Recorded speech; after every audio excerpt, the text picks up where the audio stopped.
Bien le bonjour à toutes et à tous, Valentin Offrand avec vous, très heureux pour vous retrouver pour ce point de marché. Nous sommes le mardi 21 août 2018. Depuis le début de semaine, depuis hier, on a l'impression un petit peu qu'il y a un petit regain d'intérêt pour les valeurs à risque, compte tenu du fait que le marché on va pas dire spécule sur un accord, mais peut-être sur un compromis, une avancée dans les discussions commerciales entre les États-Unis et la Chine qui commenceront dès demain jusqu'à jeudi, donc mercredi, jeudi, discussion commerciale.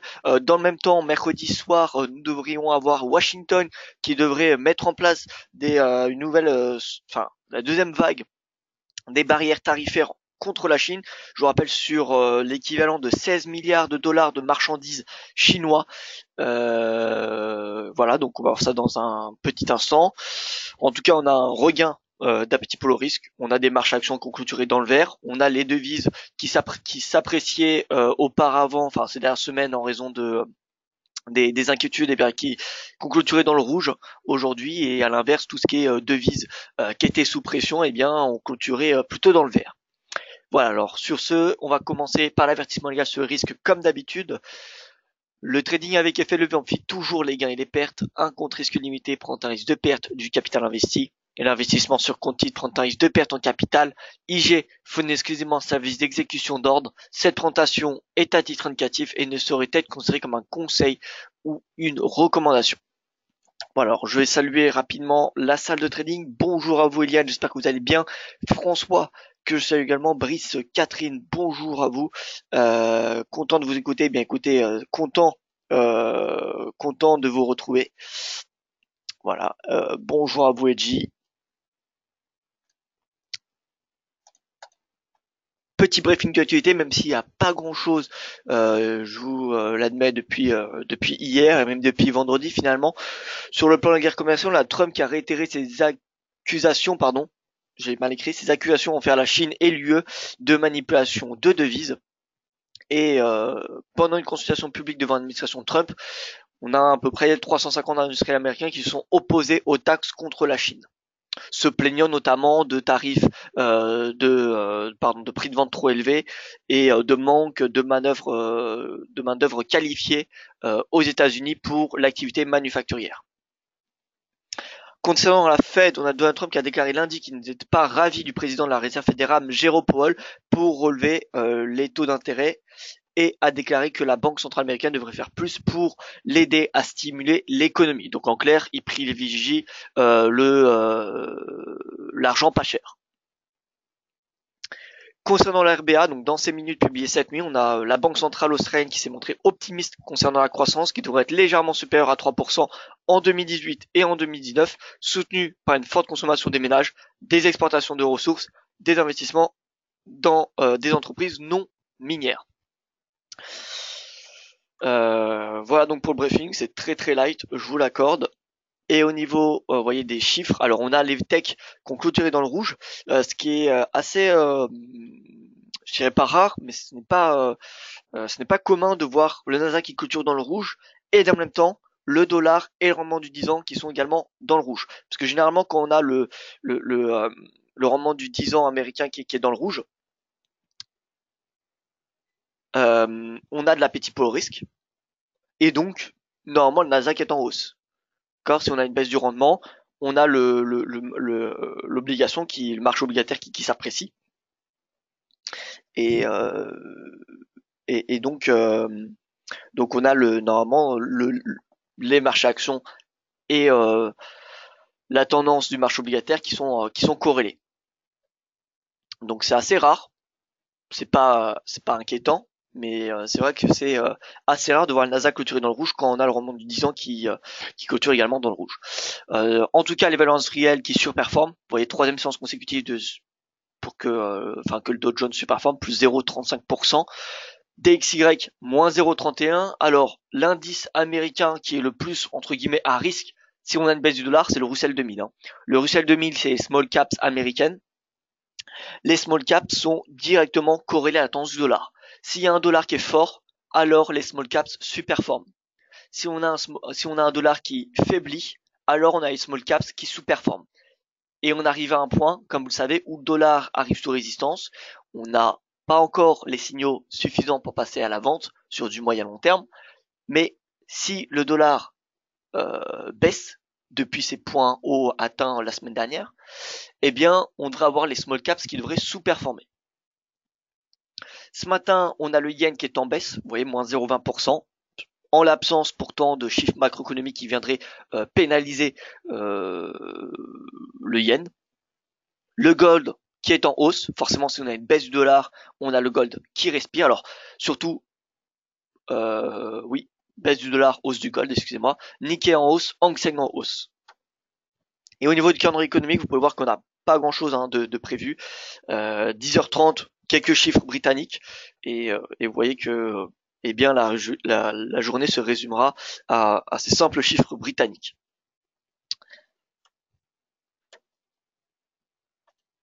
Alors bonjour tout le monde, bonjour à tous ceux qui viennent de nous rejoindre. Brice, sur DAX H4, je vois un double bottom et pullback du triangle. Alors on va commencer par les indices, puisque sur le Forex il n'y a pas grand chose qui a changé depuis hier, donc on va rapidement commencer par les indices boursiers. Pour cela, je vais commencer juste par vous faire voir ce graphique que j'ai tweeté hier. Pour ceux qui n'ont pas Twitter, voilà, ça peut être intéressant. Donc cette courbe en noir, c'est la fameuse courbe des taux qui permet de savoir lorsqu'il y a l'aplatissement et la pontification de la courbe des taux américains.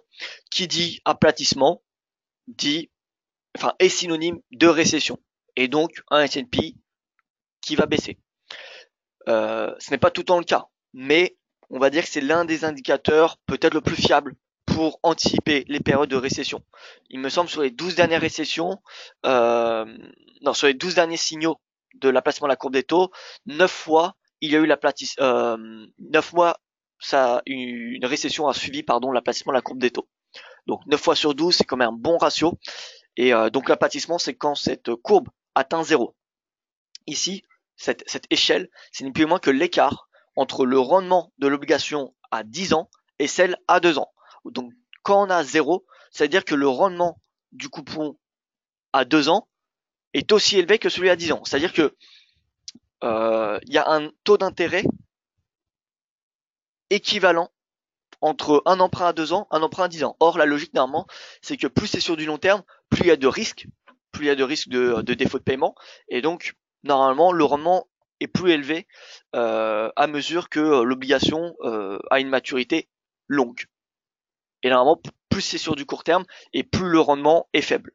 Or, dès qu'on a un aplacement, et pire, quand on a un renversement de la courbe des taux, eh bien, c'est plus cher d'emprunter pour l'État d'emprunter à court terme que sur du long terme. Ce qui veut dire que le marché n'a plus du tout confiance sur les perspectives économiques de court terme. Et c'est pour ça que ça suit une récession. Et donc, dès qu'on arrive sous 0%, sous 0 point, ça veut dire qu'on a ce renversement, c'est-à-dire que là dans ce cas, les États-Unis, le gouvernement américain aura des frais plus élevés à emprunter sur du court terme que sur du long terme. C'est pour ça que c'est généralement synonyme de récession. Et là, vous voyez, dès qu'on a ce croisement, et bien là, je vous rappelle, bull tech, on avait eu du moins, alors sur le S&P, on avait eu du moins. Alors, ce qu'on va faire, on va inverser. Donc là, on va mettre S&P. Donc du coup, S&P en noir. S&P en noir, et on va mettre la courbe des taux en bleu.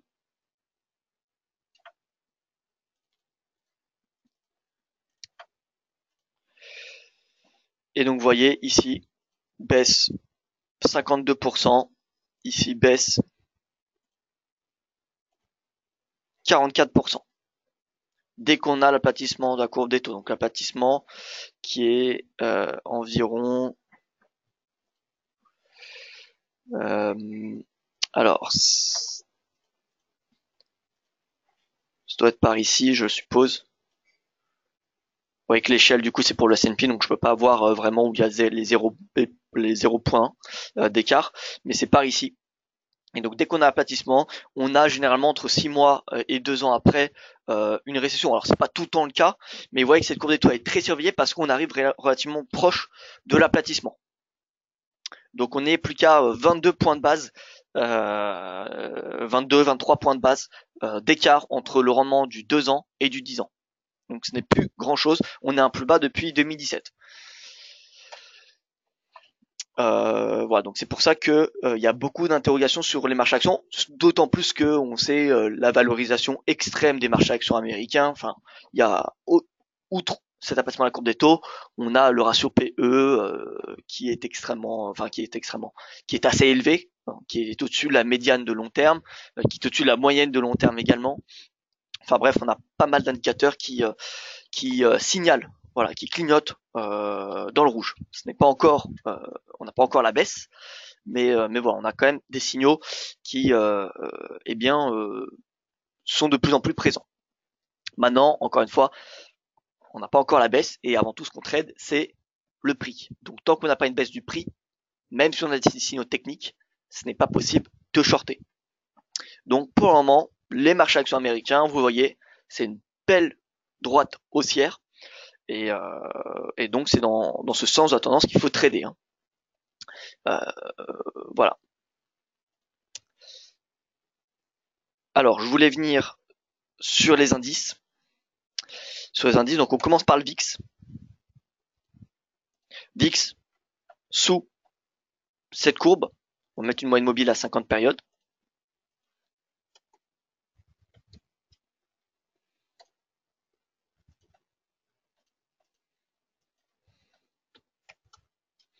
Ouais, sous moyenne mobile à 50 périodes, sous cette oblique. Donc on a une volatilité assez basse. C'est assez rare. C'est assez rare compte tenu du fait que statistiquement on a un VIX qui comment dire vraiment eh bien accélère pendant l'été, enfin à partir du mois d'août. Je vais vous faire voir un graphique. Il y a un site qui s'appelle Equity Clock et qui vous permet d'avoir la saisonnalité eh bien d'un tas d'actifs, hein, peut-être des centaines, je ne sais pas, je ne les ai pas tous regardés, mais si vous regardez donc le VIX, donc on va le taper, voilà VIX. Vous voyez donc fin de mois de juillet, on a une hausse jusqu'à octobre, et donc au mois d'août, on a 55% du temps où le VIX est haussier. En septembre, pardon, 40%, en octobre, 50%. Et vous voyez, juin, juillet, août, 55, 55, 55. Donc là, on est dans une période où, eh bien, statistiquement, le VIX est haussier. Ça ne veut pas dire qu'il faut, encore une fois, automatiquement anticiper une hausse de la volatilité et shorter les indices, parce que vous savez que qui dit hausse de la volatilité dit baisse des indices. Mais c'est un signe, c'est un indicateur qui permet, voilà, un peu de situer le sens à privilégier. Donc volatilité assez basse, pourtant on a statistiquement une période d'aversion au risque l'été. Donc voilà, prudence. En plus, il est vraiment très très bas, hein, ce VIX. Hein. Si on le regarde à 12,5, c'est vous voyez, presque les plus bas de l'année, hein, alors qu'on est à la veille des discussions, de la reprise des discussions commerciales entre les États-Unis et la Chine.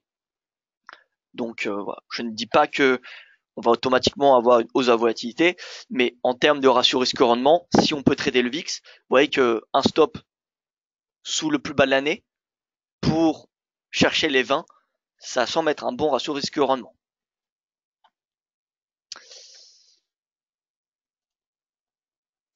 Alors, bonjour, je suis nouveau, c'est en direct. Alors oui, Bruno, webinaire en direct.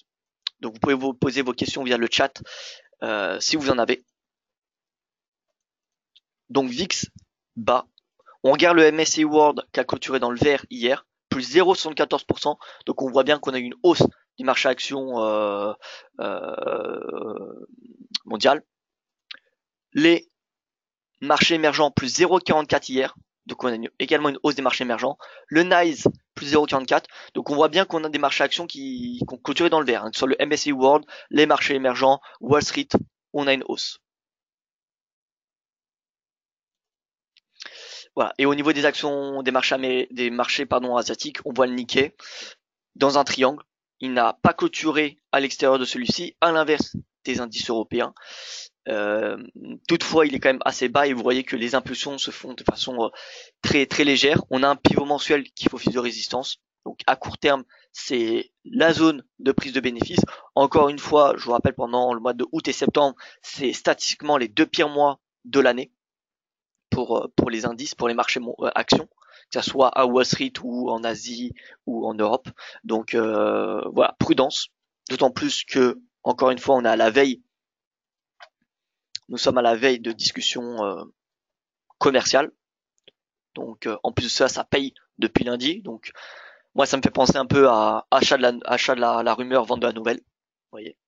D'autant plus que ça m'étonnerait qu'on ait un accord qui soit trouvé ou un compromis qui soit trouvé mercredi ou jeudi. En tout cas, j'ai du mal à y croire tant que on n'ait pas d'accord trouvé sur la l'ENA ou avec l'Europe.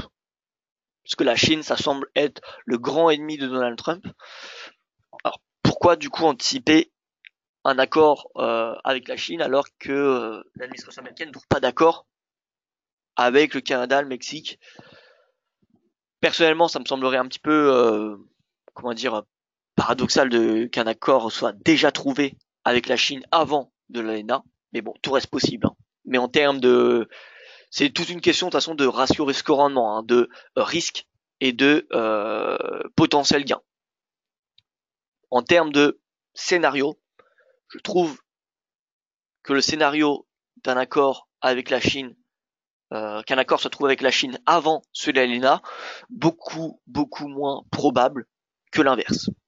Donc tant qu'il n'y a pas d'accord de l'ALENA, personnellement, je n'anticipe pas un accord avec la Chine, même s'il y a des discussions, etc. Donc finalement, toutes ces discussions-là qui permettent un petit peu de raviver l'optimisme, ça me semble être des opportunités pour shorter dans le même sens de la tendance qu'on a depuis plusieurs semaines, c'est-à-dire marché émergent, marché asiatique.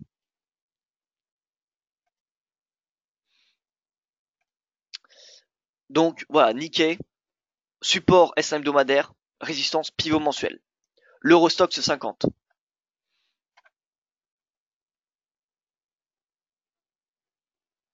L'Eurostoxx 50, vous voyez qu'on a une petite réintégration du triangle. Donc soit c'est un simple pullback et on repart à la baisse, ou soit on a une réintégration et on va chercher les 3005. Encore une fois, on est à la veille des discussions commerciales entre les États-Unis et la Chine. Donc voilà, et vous connaissez mon opinion. Moi, ce niveau de prix me semble intéressant à shorter, même si j'ai déjà dit, jeudi 16 août, objectif baissier jusqu'à 3250. Ce niveau de prix est encore une fois intéressant et je reste baissier tant qu'on n'a pas de réintégration des actions dans ce triangle. Donc Eurostoxx à l'extérieur de ce triangle, le DAX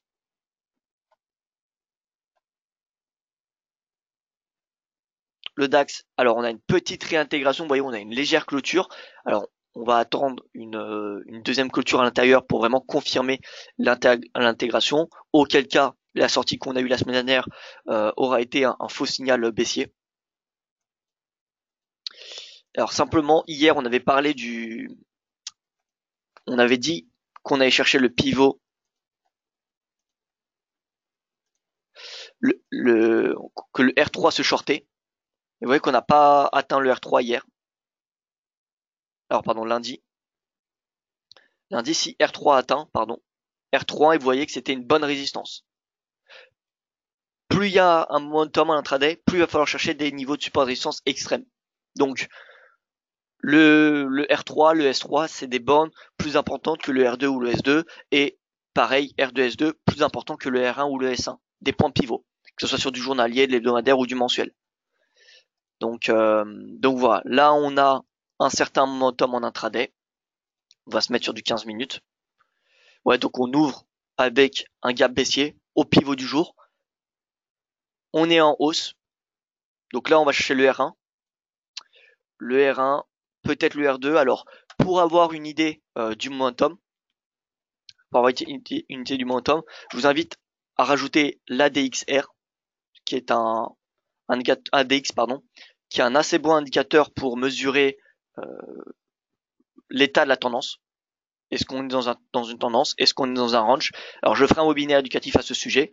Concrètement, dès que l'ADX croise à la hausse 20, on rentre dans une tendance, et dès qu'on croise à la baisse 40, on rentre dans une période de consolidation.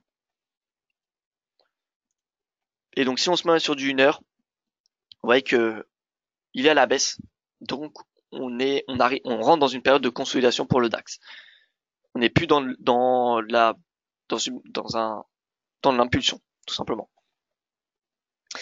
Donc ça c'est sur du 1 heure, sur du 4 heures, qu'est-ce qu'on a?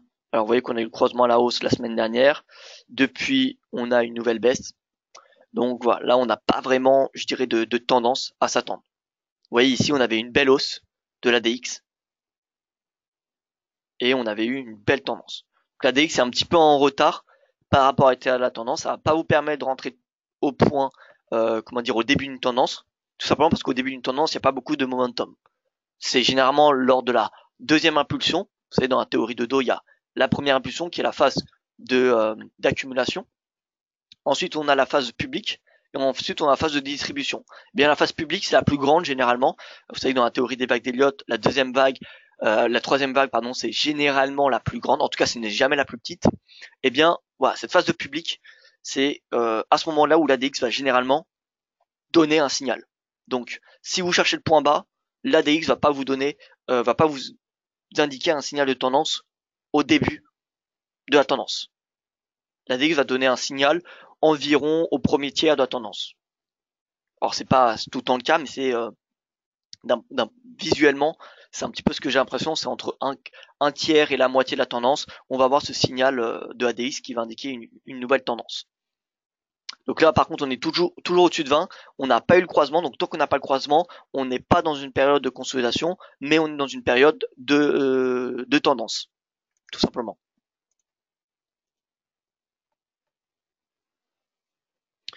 Donc DAX, je pense que voilà, on voit qu'il y a un certain optimisme sur les marchés depuis hier.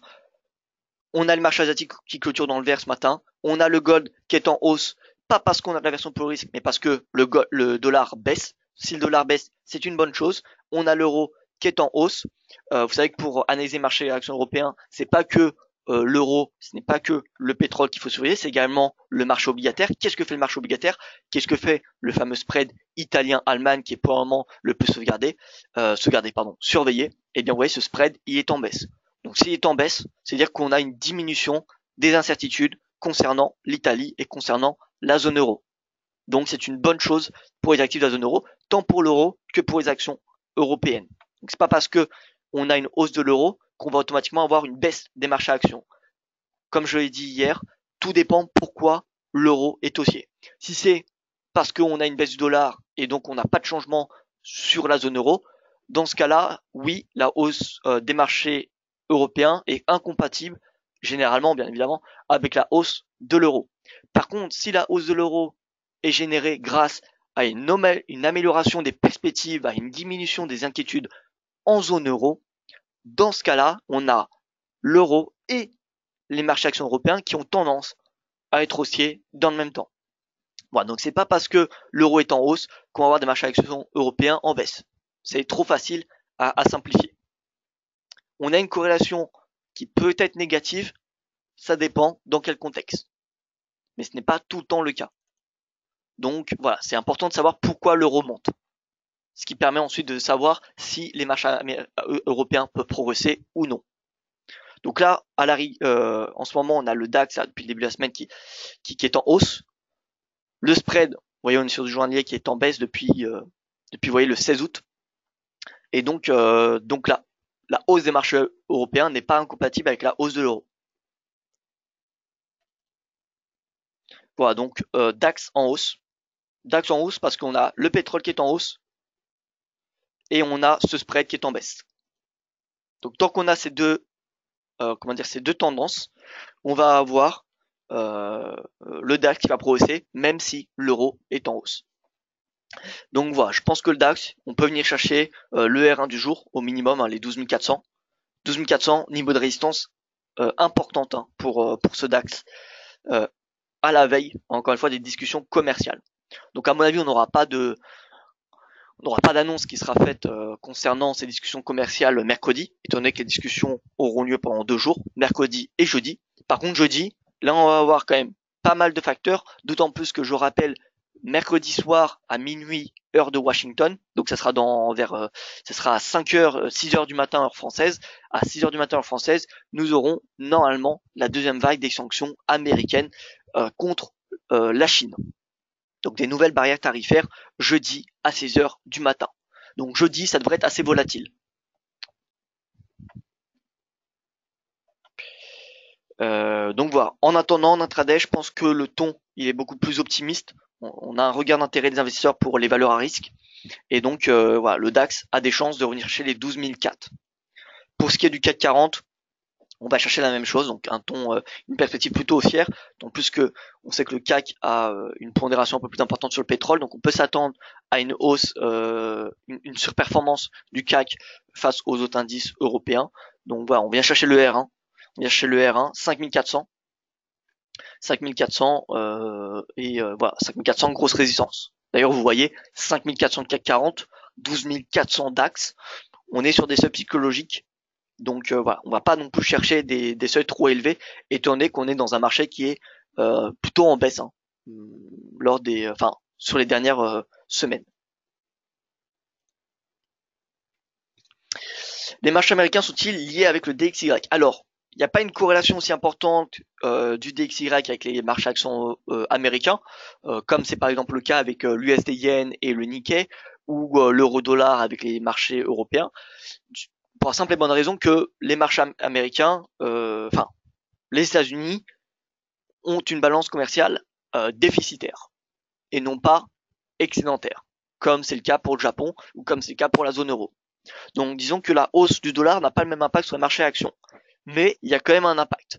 Comme je vous l'ai dit, dès qu'on a une hausse du dollar, c'est synonyme que c'est bon pour les small caps. C'est bon pour les small caps, donc tout ce qui est Russell 2000 ou S&P 600 vont avoir tendance à surperformer. Et à l'inverse, dès qu'on a une baisse du dollar, on a donc les marchés, les large, les méga caps, les large caps, tout ce qui va être S&P, Dow Jones ou même Nasdaq.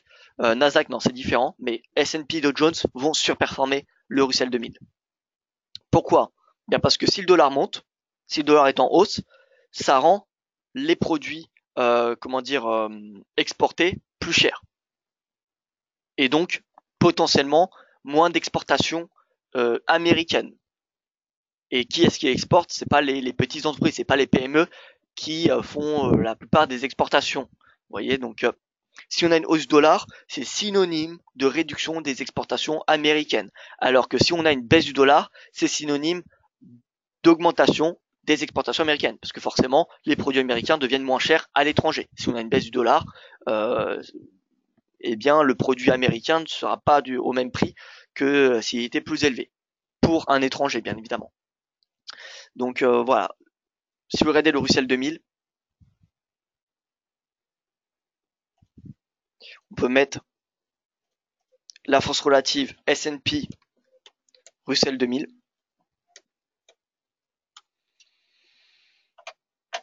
S&P Russell 2000, alors plutôt Russell 2000, pardon, S&P, parce que je vais mettre le DXY, et si le DXY monte, normalement c'est bon pour le Russell 2000.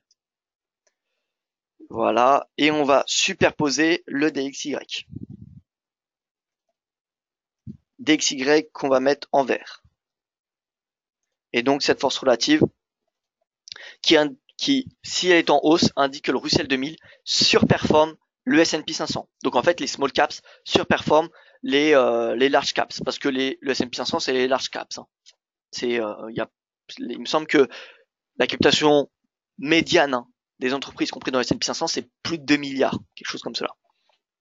Et donc vous voyez, qui dit hausse du DXY dit surperformance du Russell 2000 face au S&P, et qui dit baisse du DXY dit sous-performance des small caps.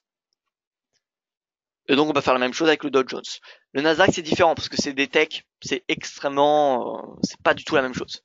Mais si on peut faire la même chose avec le Dow Jones et on aurait globalement la même chose. Voilà, donc ça dépend hein, vos perspectives sur le dollar. Hein. C'est pour ça que le dollar est très important pour les investisseurs également aux États-Unis, parce que si on a des perspectives baissières pour le dollar, on va plutôt avoir tendance à acheter du Russell 2000 plutôt que du S&P et vice versa. Donc là, si on part du principe que le dollar est sous résistance et qui donc a une perspective baissière beaucoup plus importante et qu'on décide de le shorter, d'ailleurs vous voyez On a une belle baisse du dollar. Alors, je viens de voir cela. Belle baisse du dollar. Bon, on n'a pas encore la clôture sur la mobile à 50 jours. Mais ouais, on a vraiment une belle baisse.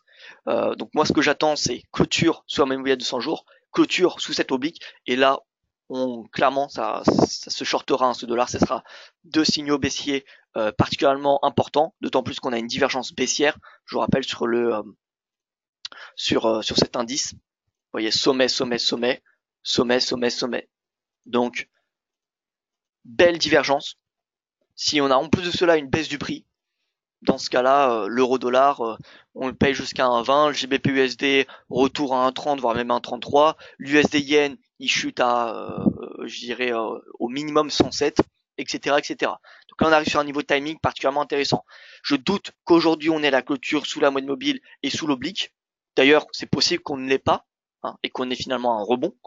Mais en tout cas, lors des prochaines séances, ce sera extrêmement intéressant de suivre cet indice. Et pareil pour ce qui est du DXY. Si on regarde DXY, DXY en 4 heures. Alors je vais enlever cet ADX. L'épaule, la tête, l'épaule, vraiment à très court terme. On a une grosse chute, hausse du momentum. Vous voyez, on a vraiment quelque chose qui tombe. Hein. Retour sur cette résistance qui est devenue support à 95. Et voilà, concrètement, si on a sur DXY une sortie, une cassure, vous voyez, de la moyenne mobile à 50 jours qui est en verte, et de ce canal, et de cette oblique, et vous voyez, ça sera 3 signaux baissiers. Plus on a de signaux baissiers, plus on peut se permettre de se positionner à l'avant, parce que forcément ça construit notre conviction. Si on a qu'un signal qui est baissier, on va être plutôt prudent. Alors que si on a plein de lignes tendance haussières qui sont franchies et des moyennes mobiles qui sont dépassées, on va être beaucoup plus confortable à shorter. Et bien là, c'est pareil. Plus on a de signaux baissiers, plus on a confiance dans nos stratégies short.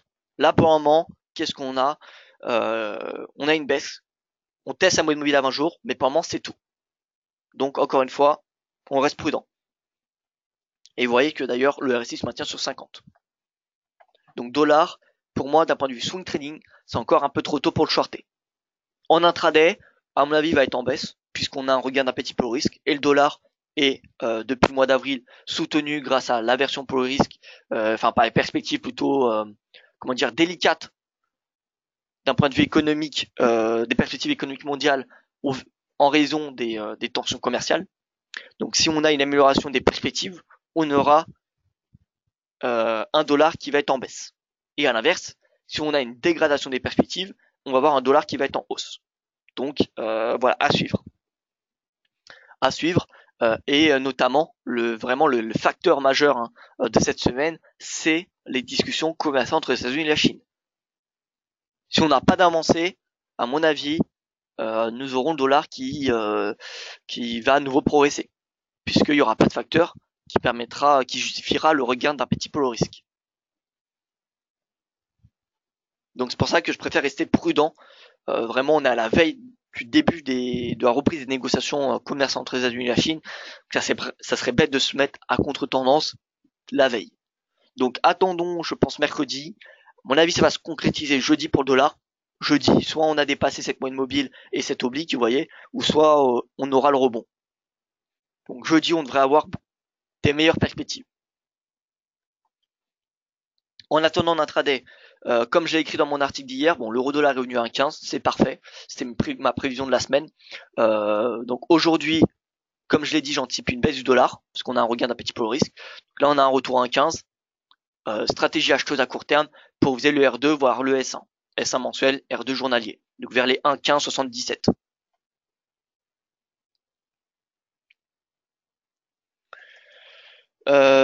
Alors, simplement, on voit qu'on a le NZD, CHF, euro. Donc vous voyez, on a toutes les devises qui sont en hausse face au dollar et au yen. Donc on a clairement de l'appétit pour le risque. Lorsqu'on a de l'aversion, rappelez-vous ces dernières séances, ces dernières semaines, on a l'USD et le yen qui ont tendance à surperformer. Donc NZD, CHF, euro, GBP, AUD, CAD, vous voyez, en hausse. On va éviter quand même de mettre des stratégies, de placer des stratégies acheteuses sur le NZD et l'AUD, pour la simple et bonne raison qu'ils sont extrêmement exposés au risque des tensions commerciales.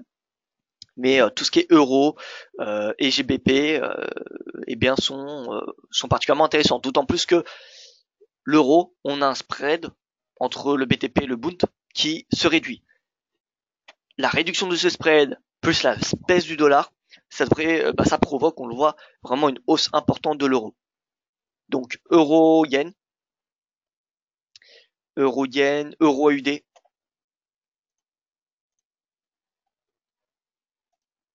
Alors, pardon. Euro-dollar, déjà retour à 1,15, ensuite on va chercher le retour à 1,1577, le rebond à 1,1577. Vous voyez qu'on n'a pas de signaux baissiers. Hein. Sur le RSI 4 heures, on a vraiment une belle tendance haussière. On a un RSI qui est presque suracheté, donc c'est bien parce que ça veut dire qu'on a un momentum extrêmement bullish sur du court terme. Même sur du horaire, vous voyez qu'on n'a pas de divergence, mais on a un RSI qui est assez élevé, donc on a un puissant momentum bullish. Donc voilà, l'euro-dollar intéressant à acheter, tout comme l'euro-yen. Qui dit appétit pour risque, dit baisse du yen. Donc là, l'euro-yen, tac, on avait une belle divergence ici, regardez. Creux, creux, creux, creux. RSI qui dépasse 50. Et là, on est au S2 mensuel, alors niveau de résistance assez importante, comme on peut le constater. Vous voyez que le yen, il est quand même assez fort. Hein. Malgré la hausse de l'euro, on a un yen qui résiste assez bien. Donc c'est pour ça que ça me semble très risqué de shorter le yen. Même si on a de l'appétit pour le risque, le yen est soutenu par une certaine spéculation de la part des investisseurs sur un changement de la politique monétaire de la BOJ, compte tenu du fait que si on garde la courbe des taux, pareil, entre... Ah mince, alors... La courbe des taux entre le 10... courbe des taux japonais, pardon, entre le 10 ans et donc le 2 ans,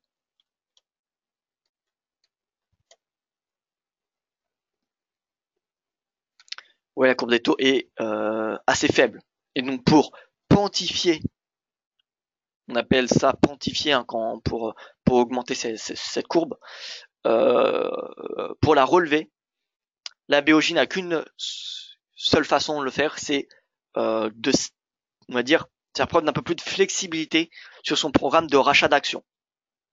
Vous voyez d'ailleurs, depuis qu'elle a annoncé qu'elle allait changer, qu'elle changeait même, pardon, son programme de rachat d'obligations à 10 ans, qu'elle doublait finalement son seuil de tolérance. Auparavant, elle autorisait du plus 0, elle avait un objectif d'un rendement 10 ans japonais à 0%, avec un seuil de tolérance de plus 0,10. Donc finalement, on savait que si le rendement arrivait à 0,10%, la BOJ allait intervenir sur le marché, acheter des obligations pour faire chuter le rendement. Fin juillet, cette BOJ a annoncé qu'elle allait autoriser, qu'elle allait tolérer un rendement qui allait venir à 0,20% pour le 10 ans. Et donc, on sait dorénavant que si on a le rendement qui arrive à 0,20, on a la BOJ qui va intervenir et non plus à 0,10.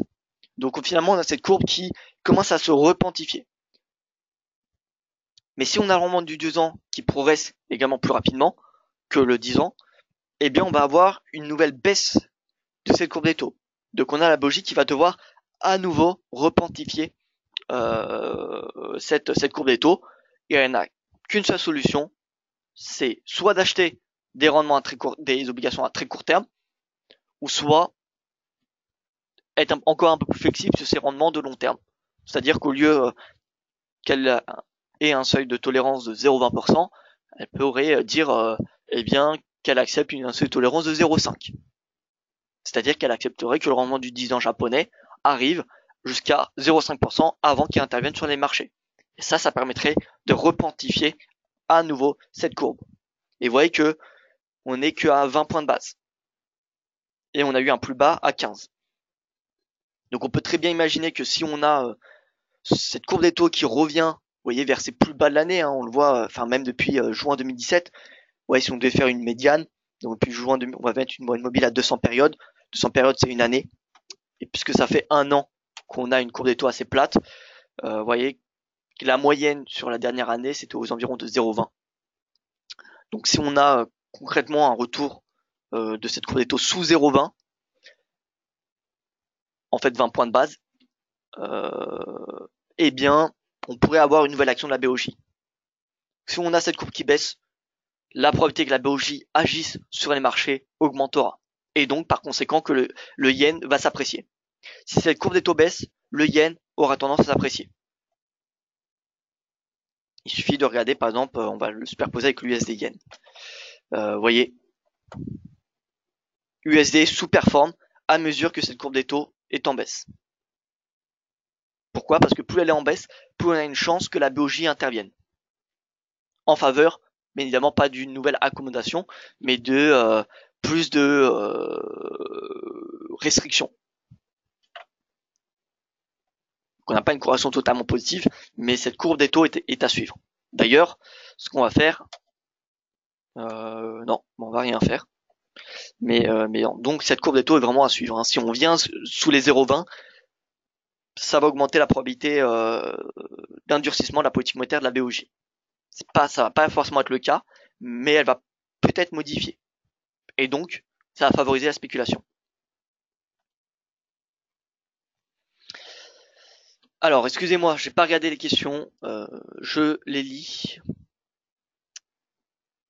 Alors, mais Trump a dit il y a plus ou moins un an, j'ai plus le lien, qu'il allait personnellement investir massivement, surtout dans les industries du jeu, essentiellement les salles de casino, donc distraire pour être seul. Alors ça, je ne sais pas, j'ai pas eu, je me souviens plus de cette information. Alors je vois pas vraiment le lien avec ce qui se passe sur les marchés. Si vous pouvez, je dis ça par rapport au fait qu'il veut montrer un désaccord avec la Chine. Ah oui, de toute façon, alors Donald Trump, on a plus ou moins l'impression qu'il comment dire, fait un peu les gros bras face à ses partenaires historiques. On voit l'UE, la l'ENA, finalement les principaux partenaires économiques sont visés par Donald Trump. Donc voilà, l'une de ses promesses de campagne, c'est de ramener l'activité, l'emploi manufacturier aux États-Unis. Problème, c'est que on l'a vu hier dans l'audition publique de certaines PME. Eh bien, ces PME ne trouvent pas de main-d'œuvre qualifiée, pour produire aux États-Unis. Par exemple, ça peut paraître bête, et ça peut paraître petit comme marché, mais ce n'est qu'un exemple. Les robes de mariage ne peuvent pas être produites aux États-Unis parce qu'il n'y a pas la main-d'œuvre qualifiée. Voilà, donc ces robes de mariage ne sont pas visées encore par l'administration américaine, mais ça pourrait venir. Parce que si Donald Trump décide d'appliquer ces menaces qui étaient de taxer à hauteur de 500 milliards de dollars de marchandises chinoises, 500 milliards de dollars, c'est la totalité des exportations chinoises vers les États-Unis. Donc voilà, il y a un moment où ramener des activités des emplois manufacturiers aux États-Unis, c'est bien, mais s'il n'y a pas la main-d'œuvre qualifiée, c'est un petit peu un combat inutile. Donc voilà.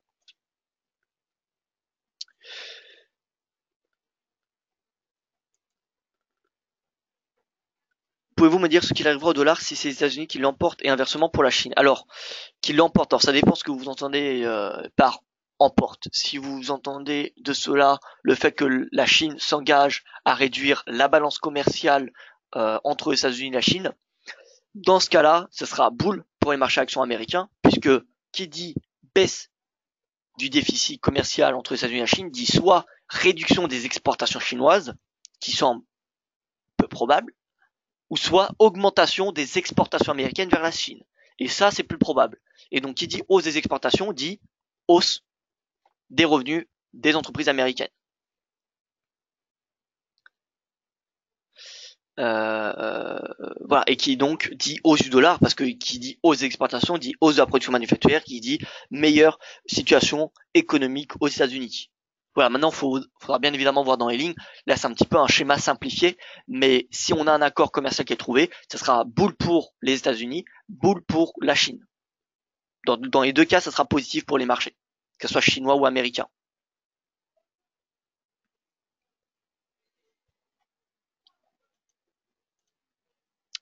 Voilà. Et d'ailleurs, je reviens rapidement sur un actif qu'on avait regardé hier, la semaine dernière, c'était le trade de la semaine dernière et le trade qui a été atteint, hein, vous voyez. Donc c'était vente de la devise brésilienne face au yen. Dans ce contexte des marchés émergents, il faut savoir que le Brésil c'est un marché émergent, une économie pardon émergente. C'est également une économie exportatrice de matières premières et touchée par les taxes américaines sur l'acier et l'aluminium.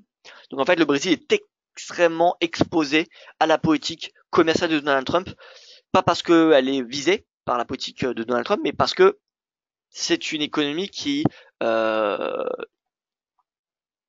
est affectée et influencée indirectement par les choix politiques actuellement qu'ont fait l'administration américaine contre les partenaires, la Turquie par exemple ou la Chine.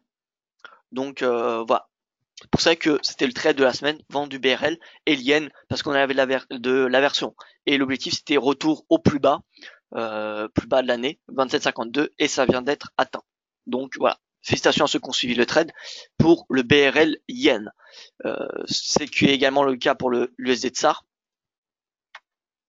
Oui, l'USD Tsar, on a une hausse, donc là on a une baisse depuis quelques séances parce que, bon, comme je vous l'ai dit, on a un retour de l'appétit pour le risque.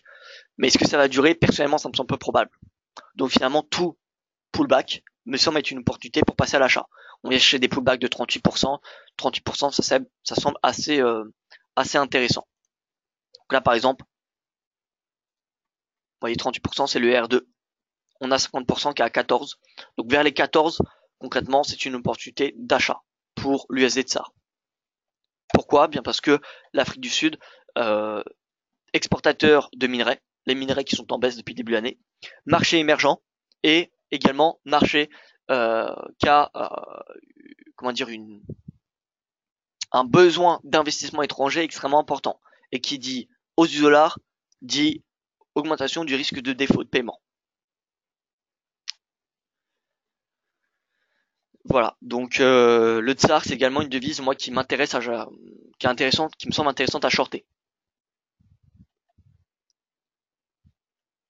Et pour ce qui est de l'or, donc l'or, comme je vous l'ai dit hier, objectif retour à 1200, ce qui va être le cas, vous voyez. L'argent 15, le cuivre ça a été fait les 6, le Brent, le brut en hausse, puisque le dollar est en baisse, on a les matières premières qui sont en hausse.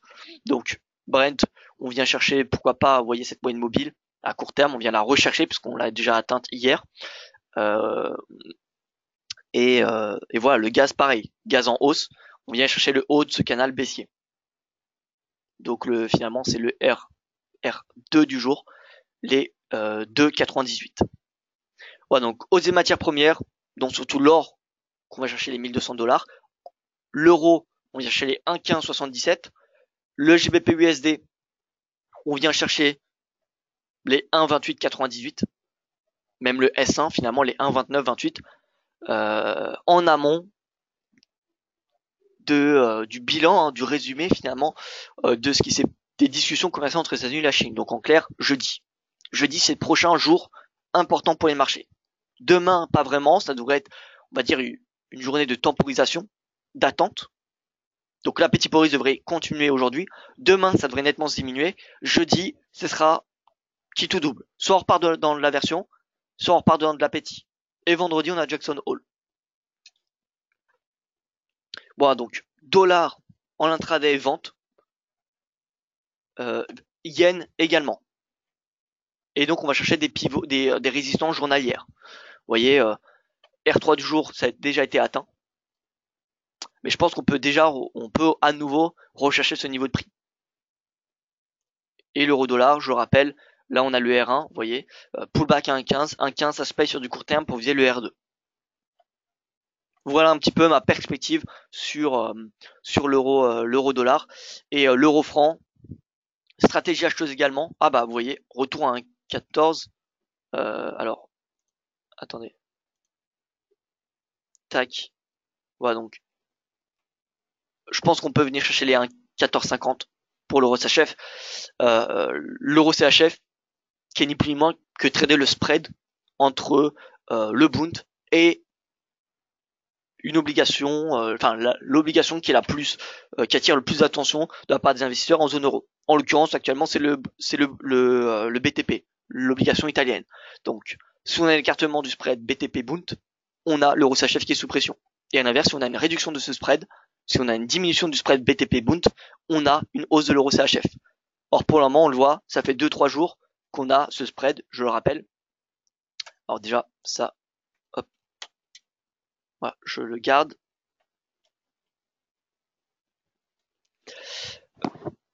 Voilà, ce spread, plus il va diminuer, plus l'euro CHF va être haussier. Et s'il reprogresse à nouveau, s'il revient chercher 3 $, l'euro CHF tombera. Voilà, l'euro CHF, c'est ni plus ni moins que trader ce spread. Pour le moment, ça varie, parce que si on n'a plus d'inquiétude en Italie, dans ce cas-là, ça sera un autre facteur qui sera à rechercher. Mais depuis, on va dire, le mois d'avril-mai, l'euro CHF, c'est l'inverse de ce spread. Bon, donc tout dépend des perspectives que nous avons sur l'Italie. Moi personnellement, je pense que le risque italien a été peut-être overpricé, dans le sens que vous voyez que le spread est quand même assez important, alors que il n'y a pas eu vraiment de changement en Italie. Il est aussi important que lorsqu'on a eu le pic. Vous voyez des incertitudes après la formation du gouvernement de coalition italien, du gouvernement populiste. Donc là, on avait énormément d'inquiétudes. Et la semaine dernière, on est revenu à ce pic sans de facteurs aussi importants, à mon sens. Donc je pense que le risque a été overpricé. C'est pour ça que j'ai une perspective plutôt baissière sur ce spread à court terme. Je dis pas qu'on va venir à 1,5, mais vous voyez 2,5, voire même à 2. Si on revient, vous voyez, à 2, là par contre, on aura un risque qui sera peut-être sous-pricé. Et dans ce cas-là, faudra s'attendre à une nouvelle hausse de ce spread. En fait, on va trade une résistance. Dès que ce spread est sous résistance, on s'attend à une baisse et donc à une hausse de l'euro CHF et une hausse de l'euro dollar. Peut-on voir Nasdaq en 4 heures? Oui, Nasdaq 4 heures. Donc Nasdaq sous-performance à court terme, vous voyez qu'on reste sous les sommets des 7517 points. On a une belle résistance à 7186 qui était ni plus ni moins que le plus haut du mois de mars, juste en amont du scandale de Facebook, Cambridge Analytica, je vous rappelle. En 4 heures, on a un triangle symétrique.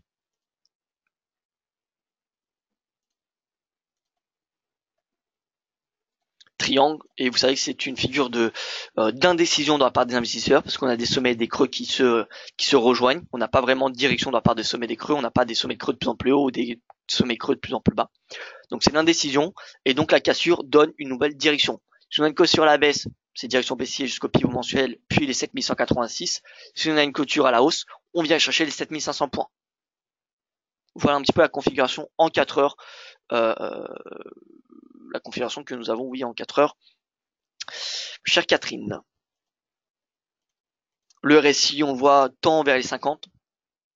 Pas vraiment de direction non plus de la part du momentum. Alors peut-être qu'on peut tracer une certaine oblique.